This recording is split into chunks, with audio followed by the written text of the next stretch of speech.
اعوذ باللہ من الشیطان الرجیم بسم اللہ الرحمن الرحیم کی اس پورے دو رکوع کے اندر ایک ہی قصے کی طرف، ایک ہی واقعے کی طرف اشارہ کیا جا رہا ہے۔ ہم اس کو دیکھتے ہیں کہ اللہ رب العزت کیا ارشاد فرماتے ہیں ان آیات کے اندر، اور کون سی باتیں ہماری طرف اللہ تعالیٰ نے نازل فرمائی ہیں۔ آغاز کرتے ہیں، آیت نمبر 105 ہے اور رکوع نمبر 13 چل رہا ہے۔ جی 13، رکوع نمبر 13 ہے۔ دیکھتے ہیں اللہ تعالیٰ کیا ارشاد فرماتے ہیں۔ اِنَّا أَنزَلْنَا إِلَيْكَ الْكِتَابَ بِالْحَقِّ لِتَحْكُمَ بَيْنَ النَّاسِ بِمَا أَرَاكَ اللَّهُ۔ در حقیقت اس کے پیچھے اس کا اگر شان نزول دیکھا جائے تو ان آیت نمبر 1 سے 104 سے لے کر 113 تک ان سب کا شان نزول ایک یہی بتایا جاتا ہے کہ انصار کا قبیلہ بنی ظفر میں ایک شخص تامہ، یا اس کا نام کچھ کہتے ہیں اس کا نام تامہ تھا، اور کچھ کہتے ہیں کہ اس کا نام بشیر بن ابیرق تھا۔ ابیرق نے ایک انصاری کی ذرہ اس سے چرا لی۔ جب اس کی یہ بات پھیلی کہ اس نے یہ ذرہ چرا لی، اور اس کو لگ رہا تھا کہ اس کی چوری سب لوگوں کے سامنے آ جائے گی، اس کو جب یہ خطرہ محسوس ہوا کہ اس کی چوری پکڑی جائے گی، تو اس نے وہ ذرہ کہتے ہیں جی یہ جو جنگ کے دوران جسم پر ایک پہنی جاتی ہے، لباس پہنا جاتا ہے جس سے پھر ان کا بچاؤ ہو جاتا ہے، اس کو ذرہ کہا جاتا ہے۔ تو اس نے وہ ذرہ ایک یہودی کے گھر پھینک، اور بنی ظفر کے کچھ آدمیوں کو ساتھ لے کر نبی صلی اللہ علیہ وسلم کی خدمت پہ پہنچ گیا۔ ان سب نے کہا کہ ذرہ چوری کرنے والا فلاں یہودی ہے جس کے گھر انہوں نے وہ ذرہ پھینک ہے۔ اب یہودی نبی صلی اللہ علیہ وسلم کی خدمت پہ آیا اور اس نے کہا کہ بنی ابیرق نے ذرہ چوری کر کے میرے گھر پھینک دی ہے۔ بنی ظفر اور بنی ابیرق بہت ہوشیار تھے، بہت چالاک تھے، اور انہوں نے نبی صلی اللہ علیہ وسلم کو یہ بات یقین دلانے میں کامیاب ہو گئے کہ چور یہودی ہی ہے اور وہ تامہ پر الزام لگا رہا ہے۔ نبی صلی اللہ علیہ وسلم بھی ان لوگوں کی ان چکنی چپڑی باتوں میں آ گئے اور ان سے متاثر ہو گئے، اور بہت ہی قریب تھا ایسا کہ اس انصاری کو چوری کے الزام سے بری کر کے وہ یہودی پر الزام فرد جرم عائد ہو جائے اور اس کو اس کی سزا، چوری کی سزا دی جائے۔ ٹھیک ہے، تو جی ہاں، اس کے بعد کیا ہوا کہ اللہ تعالیٰ نے اس وجہ سے یہ آیت نازل فرمائی کہ اِنَّا أَنزَلْنَا، یقیناً ہم نے تمہاری طرف حق کے ساتھ اپنی کتاب نازل فرمائی ہے، تاکہ الیک الکتاب بالحق، حق کے ساتھ لتحکما، تاکہ تم فیصلہ کر دو بین الناس، لوگوں کے درمیان، بما اراک اللہ، کہ جو کوئی جس سے اللہ نے تم کو شناسا کیا، تمہیں جو اللہ نے دکھایا، اللہ تعالیٰ تمہیں چاہتا ہے کہ اللہ تعالیٰ تمہارے درمیان میں وہ فیصلہ کروا دے، اور اللہ تعالیٰ نے تمہیں اس لیے حق کی کتاب میں یہ باتیں بتائی ہیں۔ اب کیا ہوا کہ جس سے یہ بات ہمیں ایک بہت اہم بات بھی یہ معلوم ہوتی ہے، ہمیں معلوم ہوتا ہے اس بات کا، جو انسانوں کو لوگوں کو غلط فہمی ہے کہ نبی صلی اللہ علیہ وسلم عالم غیب تھے، ان کو غیب کا علم تھا، لیکن در حقیقت ایسا نہیں تھا۔ اگر ان کو غیب کا کچھ بھی علم ہوتا تو نبی صلی اللہ علیہ وسلم فوراً اس کا فیصلہ کر دیتے، لیکن اللہ رب العزت نے اپنی طرف سے وحی نازل کر کے ان کو اصل حقائق سے آگاہ کیا۔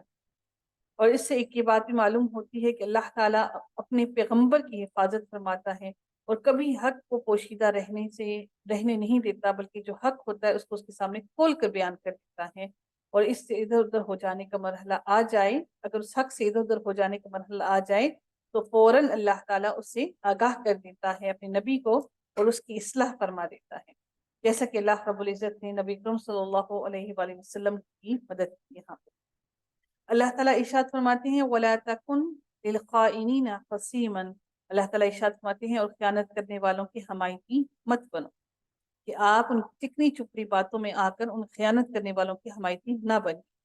اب نبی اکرم صلی اللہ علیہ وآلہ وسلم کو اللہ تعالیٰ نے حق اور سچ سے آگاہ تو کر دیا، لیکن اس کی فوراً بعد ہی اللہ تعالیٰ نے ارشاد فرمایا وَاسْتَغْفِرِ اللَّهِ، کہ اللہ تعالیٰ سے اب اپنی بخشش مانگی کہ آپ سے غلط فیصلہ صادر ہونے والا تھا۔ اللہ تعالیٰ نے، حالانکہ وہ نبی سے غلطی نہیں ہوئی، لیکن ابھی ان کو لگ رہا تھا کہ ان کا جو جھکاؤ ہے وہ انصاری کی طرف ہو جائے گا، تو اللہ رب العزت نے فوراً ہی نبی صلی اللہ علیہ وآلہ وسلم کی اصلاح کر دی، اور اصلاح کرنے کے فوراً بعد ہی اللہ تعالیٰ نے ان سے کہا کہ اب آپ فوراً اللہ سے بخشش طلب کیجئے، अब इसका मतलब है कि हम अपनी जिंदगी में कितने ही गुनाह करते रहते हैं। अगर अल्लाह ताला ने नबी सल्लल्लाहु अलैहि वसल्लम को भी ये कह दिया कि अब आप बख्शिश तलब कीजिए अपने रब से, तो हम जो हर वक्त ये सोचते हैं हमने ऐसा कौन सा गुनाह किया कि जो हमारे साथ ये मामला हुआ। सोचिए कि हम तो कितने ही गुनाहों में मुब्तला हैं कि हमारे तो गुनाह खत्म ही नहीं होते। तो अल्लाह ताला ने अपने नबी से कहा वस्तगफिरिल्लाह, और आप बख्शिश मांगिए अल्लाह ताला से। इन्नल्लाह काना गफूरर रहीमा, बेशक अल्लाह ताला को आप क्या पाएंगे, बख्शने वाला और रहम करने वाला। अगली आयत को हम लोग देखते हैं कि अल्लाह ताला इरशाद क्या फरमाते हैं। अल्लाह ताला का इरशाद होता है, इरशाद रबानी है।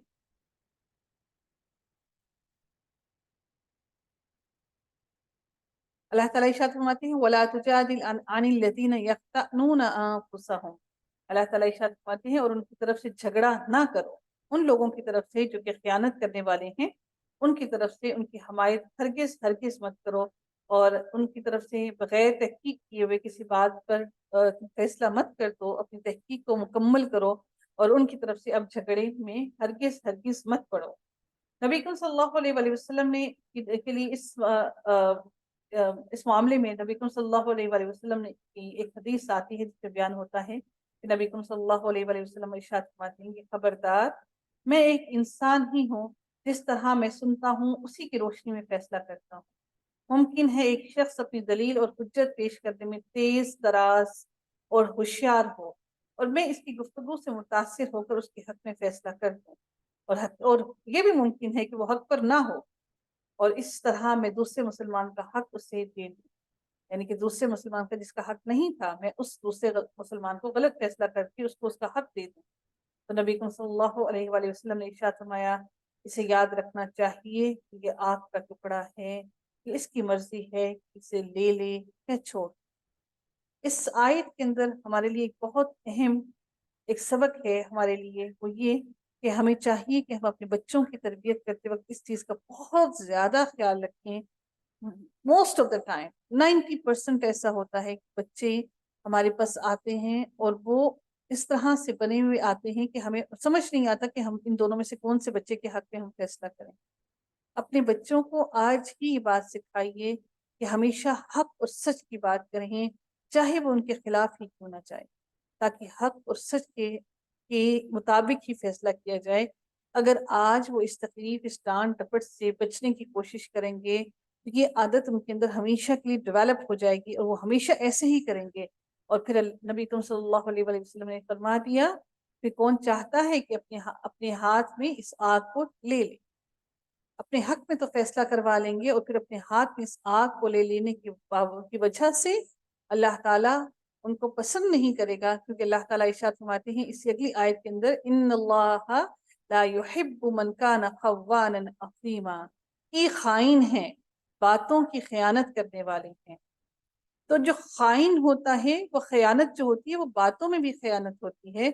आज अगर हम लोग बहुत सारी बातें सुनते हैं और उनके साथ मिर्च मसाले और उनके साथ ऊपर चाट मसाला खूब सारा छिड़क कर हम जब बातों को बयान करते हैं और पूरी कहानियां बना लेते हैं, तो वो सारे के सारे लोग इन्हीं खाइन लोगों में शामिल होते हैं।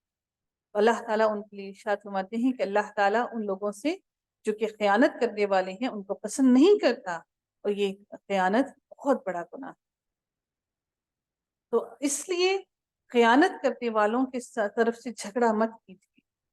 अपने बच्चों के अंदर ये हैबिट डेवलप कीजिए, उनको सिखाइए कि चाहे कितनी भी बड़ी बात क्यों ना हो, हक और सच की बात किया करें, और ऐसा नहीं कि अपने ही हक में फैसला करवाने की खातिर झूठ का सहारा ले लें और किसी दूसरे का हक मार। मोस्ट ऑफ द टाइम ऐसा होता है, 90% ऐसा होता है कि छोटे बच्चे छोटे बहन भाई बड़े बहन भाइयों का हक मार देते हैं, और ये बचपन से आदत डेवलप हो जाती है। हम कह देते हैं बड़े बच्चों को कोई बात नहीं, आप बड़े हो ना, दे दो, कोई बात, तो छोटा है समझ जाए, कोई बात। कि जो कोई बात नहीं होती ना, कि कोई बात नहीं पूरी जिंदगी पर मुसल्लत हो जाती है। वो पूरी जिंदगी उनके अंदर ये हैबिट डेवलप ही रहती है दूसरे का हक खाने की, दूसरे का हक मारने की। हमें वो बचपन में छोटी बात लग रही होती है, लेकिन वक्त के साथ साथ वो बातें इतनी पुख्ता हो जाती हैं कि फिर जब घड़े बन जाते हैं ना, तो उनके جب گھڑا اپنی شکل اور اپنی شیپ میں آ جاتا ہے، وہ پک جاتا ہے، تو پھر آپ اس کا اوپر سے اس کا سرا نہیں بنا سکتے. پھر کیا ہوگا؟ وہ گھڑا ٹوٹ جائے گا لیکن اس کا سرا نہیں بن سکے. تو اصل خوبصورتی ہمیشہ برتن کی کہاں سے ہوتی ہے؟ اس کے اوپر سے، اس کے سرے سے ہوتی ہے. تو اسی طرح سے اگر ایک گلاس جس سے آپ پانی پی رہے ہیں، اس کا گلاس کا سرا آپ کا وہ خراب ہو، کھردرا ہو، تو چاہے وہ گلاس کتنا ہی خوبصورت اور کتنا ہی نفیس کیوں نہ ہو، آپ اس گلاس میں کبھی بھی پانی نہیں پیئیں گے. کیونکہ وہ گلاس آپ کو ہمیشہ ایسے لگے گا، آپ پینا چاہیں گے بھی تو لگے گا، آپ کو فیل ہوگا کہ آپ کو زخمی کر دے گا، آپ کو نقصان پہنچائے گا. تو اس لیے بچپن سے ہی یہ تربیت کا سلسلہ شروع ہو جاتا ہے جب بچے ہماری ماؤں کی گود میں ہوتے.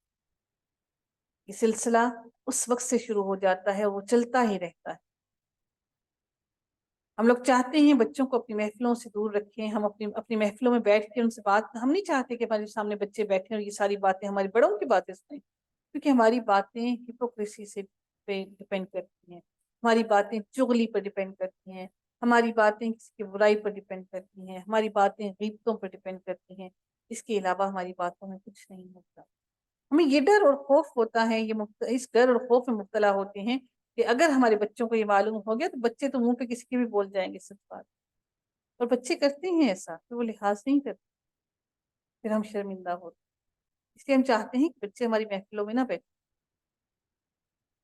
تو سکھائیے اپنے بچوں کو، اپنی محفلوں کو اس قابل بنائیے کہ بچے ہماری محفلوں میں بیٹھیں اور اچھی بات سیکھ کرو. بچے کوئی بری بات سیکھ کر ہماری محفل سے نہ ہو. یہ کتنا اچھا سبق ہے ہمارے لیے کہ ہم ان معصوم بچوں کی جیسی محفلیں جب بنائیں گے تو پھر کیا ہم گناہوں کی طرف جا سکیں گے؟ ہم بچوں کو بھی اپنی طرح چلا کر لیتے، ہم ان کو بھی وہ ساری چال بازیاں سکھا دیتے. اگلی آیت میں دیکھتے ہیں کہ اللہ رب العزت ارشاد فرماتے ہیں، اللہ تعالیٰ کا ارشاد ربانی ہے کہ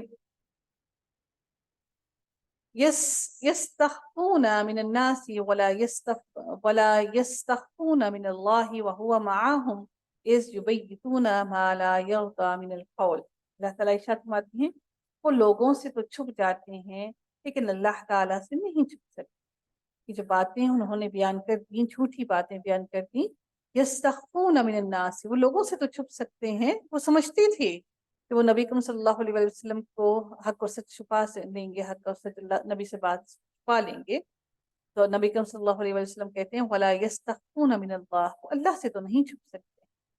وَهُوَ مَعَهُمْ إِذْ يُبَيِّتُونَ مَا لَا يَرْضَى مِنَ الْقَوْلِ. اللہ تعالیٰ ارشاد فرماتے ہیں کہ اور وہ جو یبیتون، اور وہ سارے کے سارے جو رات کو بیٹھے ہوئے سرگوشیاں کر رہے ہوتے ہیں، رات کو جو پلاننگز کر رہے ہوتے ہیں، وہ راتوں کے وقت جبکہ اللہ کی ناپسندیدہ باتوں کے خفیہ مشورے کر رہے ہوتے ہیں، کرتے ہیں، اس وقت بھی اللہ ان کے پاس ہوتا ہے. مالا یردا، جو اللہ کی رضا کو کے الفاظ نہیں ہوتے، من القول، ان باتوں میں سے جو اللہ کو پسند نہیں ہوتے، وہ ساری باتیں رات کو بیٹھے ہوئے سرگوشیاں کر رہے ہوتے ہیں، تو اللہ ان سے باخبر ہے. وَكَانَ اللَّهُ بِمَا يَعْمَلُونَ مُحِيطًا. اللہ تعالیٰ ارشاد فرماتے ہیں کہ ان کے تمام اعمال کو اللہ تعالیٰ گھیرے ہوئے. ہم بڑی بدبخت ہیں بیویاں، ہم بڑی بدبخت ہیں عورتیں. ہم بھی تو یہی کرتے ہیں، رات بیٹھ کے پلاننگ کرتے ہیں، ساری شوہر کو ہم کوشش کرتے ہیں، ساری باتیں سکھاتے ہیں. تمہاری ماں بھی بری، تمہارا باپ بھی برا، تمہاری بہن بھی بری، تمہارا بھائی بھی برا. وہ ماں بری جس نے تمہیں پیدا کیا، پالا پوسا ساری زندگی، وہ تو اس میں تو کوئی عقل ہی نہیں، اس میں تو کوئی تمیز ہی نہیں، اس کو تو کوئی سمجھ ہی نہیں، اس کو پتہ ہی نہیں ہے کہ بچے کیسے پالتے ہیں. میرے پیچھے پڑی ہوئی ہے ماں تمہاری. ساری خامیاں، ساری برائیاں ایک بچے کو اس وقت نظر آتی ہیں ماں کے اندر، ساری برائیاں بچے کو اس وقت نظر آتی ہیں باپ کے اندر، اس بہن کے اندر، جب بچہ بڑا ہو جاتا ہے. اور بڑا بھی تب ہوتا ہے جب بچہ شادی شدہ ہو. ہم ایسے ہیں، ہم وہ عورتیں، ہم بھی تو وہی سب کچھ کر رہی ہیں. تو یہ یقین رکھیے اس چیز کا کہ اللہ تعالیٰ نے ہمیں گھیرے ہوئے ہیں، ہم اللہ کے گھیرے سے باہر نہیں نکل سکتے. اگلی آیت میں اللہ تعالیٰ ارشاد فرماتے ہیں ہا انتم ہؤلاء جادلتم عنہم فی الحیات الدنیا. ہاں تو یہ ہو، ہاں تو یہ ہو تم لوگ کہ دنیا میں تم نے ان کی حمایت کی. यानी कि तुमने दुनिया में अनहुम फिल हयात दुनिया, तुम लोगों ने दुनिया में इन लोगों की हमायत की, लेकिन अल्लाह ताला के सामने क़यामत के दिन इनकी हमायत कौन करेगा? फमन युजादिल, कौन झगड़ेगा? कौन झगड़ेगा अल्लाह ताला से अनहुम यौमल क़ियामा, क़यामत के दिन इन लोगों के बारे में। जो औरतें झूठी गवाहियां लेकर आ जाती हैं, फौरन किसी पे इल्जाम लगा देती हैं, जरा सा किसी का मालूम नहीं हुआ तो बस शुरू हो जाती हैं, पूरी कहानी आगे से खुद बना लेती हैं। किसी के नंबर पे मिस कॉल आ गई, बस किसी के नंबर पे रॉन्ग कॉल आ गई, बस फिर उसकी खैर अगली सारी कहानियां बना दी। दुनिया में तो ये सारी कहानियां बना ली, तो रोज़े क़यामत तुम्हारे बारे में अल्लाह से कौन झगड़ा करेगा? कोई है जो मेरे और आपको छुड़ा सकेगा अल्लाह से? उसकी गिरफ्त तो बड़ी सख्त है, उसकी पकड़ तो बड़ी सख्त है। अम अम अन यकूनु अलैहिम वकीला, तो वो कौन है जो इनका वकील बनकर अल्लाह के सामने खड़ा होगा? क्या आप और मैं किसी को वकील बनाकर खड़ा कर सकते हैं अल्लाह के सामने? अल्लाह ताला इरशाद फरमाते हैं, वमन यअमल सूअन औ यज़लिम नफ्सहु थुम्मा यस्तगफिरिल्लाह यजिदिल्लाह गफूरुर रहीमा। अल्लाह ताला इरशाद फरमाते हैं, वमन यअमल सूअ, कि जिस किसी ने बुरे अमल किए, उसने अपनी ही जान पर जुल्म किया है, उसने अल्लाह का कुछ नहीं बिगाड़ा। अगर कोई गुनाह कर ही दिया है तो अपने रब से इस्तिग़फ़ार कर लो, तुम अपने रब से माफ़ी मांग लो। अगर तुम माफ़ी मांग लोगे, यजिदिल्लाह, तुम पाओगे अपने रब को बहुत माफ़ करने वाला, बड़ा रहम करने वाला, वो बड़ा रहीम है। अल्लाह ताला इरशाद फरमाते हैं, वमन यक्सिब इस्मन फइन्नमा यक्सिबुहु अला नफ्सि, कि जिस इंसान ने जो कमाई की वो उसके अपने ही जिम्मे है। इसी तरह से बिल्कुल उन लोगों की तरह उन लोगों की बात की जा रही है जिस तरह बनु अबीरक ने किया, कि चोरी खुद की और तोहमत किसी और पर थे। तो जो उन्होंने बुरे काम किए उसका मर्तकब, उनका गुनाहगार वो खुद ही होंगे। अगर किसी दूसरे से फैसला गलत हो जाए, क्योंकि उन्होंने गवाहियां गलत दी थी, तो उनके फैसला करने वाले के जिम्मे उसका गुनाह नहीं होगा, क्योंकि उसके सामने जो हकाइक मौजूद थे उसके मुताबिक उसने फैसला किया, इसलिए वो गुनाहगार नहीं होगा। लेकिन इसीलिए अल्लाह ताला ने फरमाया कि पहले तहकीक कर लो, अगर हमारे जजिस से कोई फैसला गलत होता है तो इस सब के गुनाहगार वो वकील होते हैं। और इसीलिए इन्वेस्टिगेशन के लिए पुलिस और ये सारी महकमे बनाए गए हैं, ताकि पूरी की पूरी अच्छी तरह से छानबीन होकर इन्वेस्टिगेशन करने के बाद फैसला जज के हवाले किया जाए। तो जज का काम सिर्फ फैसला करना है, उसका काम ये नहीं है कि वो बैठ के सारी की सारी पीछे तहकीकात करे। सारे काम डिवाइड हुए हुए हैं। अगर कोई गलत अम, ऐसे शवाहिद लेकर आता है और वो आके गलत शवाहिद आके जज को बताता है, तो अब जज जो है वो अपने दिल की बात सुनकर फैसला नहीं करेगा, वो हकाइक और नजरिए को और हकाइक और शहादतों को मद्देनजर रखते हुए फैसला करेगा। इसलिए हमारे उस्ताद कहा करते थे कि एक वकील के पैदा होने से शैतान ने कहा कि आज हम भी साहिब औलाद हो गए। सोचिए कि ये कितना बड़ा गुनाह कमा रही हैं और ये ऐसे ही नहीं कमा के इतना कुछ बना रहे हैं। तो चाहिए कि इन वकीलों को कि हक और सच की बात करें, और चाहिए इन सब पुलिस वालों को कि हक और सच की बात को सामने लेकर आए। तो जो गुनाह जिसने किया उसकी कमाई का हिस्सा वो खुद ही पाएगा, कोई दूसरा उसका बोझ नहीं उठाएगा। वकान अल्लाहु अलीमन हकीमा, और अल्लाह ताला इल्म रखने वाला और पूरा हर चीज पर वो कादिर है, और पूरी हिकमतें मौजूद है उसके पास हर चीज की हिकमत मौजूद है, वो पूरी हिकमत वाला है। वमन यक्सिब खतीअतन औ इस्मन सुम्मा यरमी बिही बरीअन, अल्लाह ताला इरशाद फरमाते हैं कि और जो शख्स कोई गुनाह या खता करके किसी बेगुनाह किसी में थोप दे, यरमी बिही बरीअन, किसी और के ऊपर लगा दे, जो उसने कमाई की, खता की, गलती की और फिर गुनाह भी किया और फिर वो दूसरे के सर पे लगा दे, फ़क़द इहतमल बुहतानन, तो ये बहुत बड़ा बोझ उसने अपने ऊपर उठा लिया है, बुहतान का। तो बुहतान का बोझ बड़ा ही बुरा है। व इस्मम मुबीना, और ये बुहतान खुला गुनाह है। एक होता है ना छुप के गुनाह किया, कि हमने छुप के किया, हो सकता है अल्लाह ताला वो हमारा गुनाह माफ भी कर दे अपनी रहमतों से। लेकिन जिस इंसान ने छुप कर, ये गुनाह वो गुनाह है बुहतान लगाने वाला जो कि खुला गुनाह है। जो सरेआम किया, जो बगैर किसी खौफ और डर की बेखौफ होकर गुनाह किया। अब इसका मतलब है कि हम इतने निडर हो चुके हैं कि हम समझते हैं कि कोई है नहीं जो हमें कुछ रोक सके, हमें कोई कुछ कह सके। अल्लाह ताला इरशाद फरमाते हैं, वलौला फद्लुल्लाहि अलैका व रहमतुहु लहम्मत ताइफतुम मिनहुम अन युदिल्लूका। नबी करीम सल्लल्लाहु अलैहि वसल्लम को अल्लाह ताला इरशाद फरमाते हैं कि अगर तो अल्लाह ताला का फजल आप पर ना होता तो आप उन्हीं के हक में फैसला कर देते। ये अल्लाह ताला का फजल था, ये अल्लाह ताला ने आप पर फजल किया और अल्लाह ताला ने आपको उस फैसले से महफूज किया। और ये वो लोग हैं जो ये चाहते थे, ये वो जमात है जो ये चाहते थे कि आपको आपके रास्ते से भटका दें। अगर अल्लाह ताला आप पर फजल ना करता तो आपको पूरा बहकाने का अज़म कर चुके थे, मगर दरअसल ये अपने आप को ही गुमराह कर रहे। वमा युदिल्लूना, वो गुमराह आपको नहीं कर रहे थे, इल्ला अंफुसहुम, बल्कि वो अपने आप को ही गुमराह कर रहे। वमा यदुर्रूनका मिन शै, वो आपको जर्रा भर आपके रास्ते से भटका नहीं सकते। वअंज़लल्लाहु अलैकल किताब वल हिकमत वअल्लमका मा लम तकुन तालम। अल्लाह ताला इरशाद फरमाते हैं, मगर दरअसल ये तेरा सब कुछ नहीं बिगाड़ सकते। अल्लाह ताला ने तुझ पर किताब और हिकमत उतारी है। आप पर अल्लाह ताला ने क्या उतारा? किताब और हिकमत उतारी है। और वअल्लमका मा लम तकुन तालम, और अल्लाह ताला ने आपको वो सिखाया है जो आप नहीं जानते।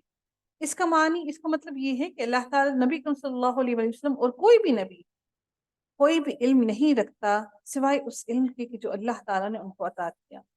फकान फद्लुल्लाहि अलैका अज़ीमा, और अल्लाह ताला का तुझ पर ये बहुत बड़ा, आप पर ये बहुत बड़ा फजल, बहुत बड़ा और बहुत भारी फजल। अलैका अज़ीमा, ये अल्लाह ने उन पर बहुत बड़ा फजल किया। ला खैर फी कसीर मिन नजवाहुम इल्ला मन अमरा बिसदक़तिन औ मारूफिन औ इस्लाहिम बैनन नास। अल्लाह रब्बुल इज़्ज़त इरशाद फरमाते हैं कि इनके अक्सर खुफिया मशवरों में, इनके अक्सर ला खैरिन फी कसीर मिन नजवाहुम, जो खुफिया ये मशवरे करते हैं इसमें कोई खैर की बात नहीं होती है।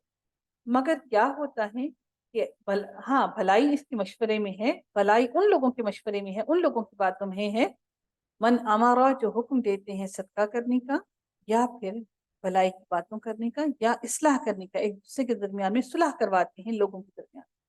हदीस शरीफ में आता है कि अगर किसी की सुलह करवाने के लिए कोई इंसान झूठ भी बोल देता है तो वो झूठा नहीं कहलाएगा, वो झूठा नहीं है, क्योंकि उसने एक अच्छा अमल किया। तो अल्लाह ताला इरशाद फरमाते हैं, वमन यफ़अल ज़ालिका इब्तिगाअ मरदातिल्लाह, और ये जो कोई भी इंसान अल्लाह की रज़ा को हासिल करने के लिए कोई काम करता है तो वो उस काम को अपने रब के सामने बहुत बड़ा अजर क़यामत के दिन पाएगा। वो अजर बहुत बड़ा होगा, उसकी बड़ाई कितनी ज्यादा होगी हम नहीं जानते। तो अल्लाह ताला अपनी आयत में इरशाद फरमाते हैं, वमन युशाक़िक़िर रसूल मिन बअदि मा तबय्यन लहुल हुदा व यत्तबि गैर सबीलिल मुमिनीन। अल्लाह ताला इरशाद फरमाते हैं, जो शख्स बावजूद राह हदायत के वाज़ेह हो जाने के बाद, जो उसको हदायत का रास्ता मालूम हो गया, हो जाने के बाद भी रसूलुल्लाह सल्लल्लाहु अलैहि वसल्लम के रास्ते के खिलाफ जाएगा और गैर सबीलिल मुमिनीन, सबीलिल मुमिनीन, मोमिनीन का वो रास्ता है जो कि इजमाई उम्मत है, यानी कि जो इजमा किया जाता है जिस बात पर, उस पर जाए, उसको वो नहीं मानेगा। नबी का इनकार और इजमा का इनकार, यानी कि दोनों का कुफ्र है। तो ये दोनों बातें कुरान के अंदर मौजूद हैं। वयत्तबि गैर सबीलिल मुमिनीन नुवल्लीही मा तवल्ला व नुस्लीही जहन्नम। तो अल्लाह ताला इरशाद फरमाते हैं कि और तमाम मोमिनों की राह को छोड़ कर चलेगा, हम उससे उधर ही मुतवज्जा कर देंगे, हम उसको उधर ही भटका देंगे, उसी रास्ते पर भटका देंगे जिस तरफ वो जाना चाहता है, और हम उसको दोज़ख में डाल देंगे। तो ये दोज़ख का ठिकाना बहुत ही बुरी लौटने की जगह है। बहुत सारे लोग कहते हैं जी ये मौलवियों की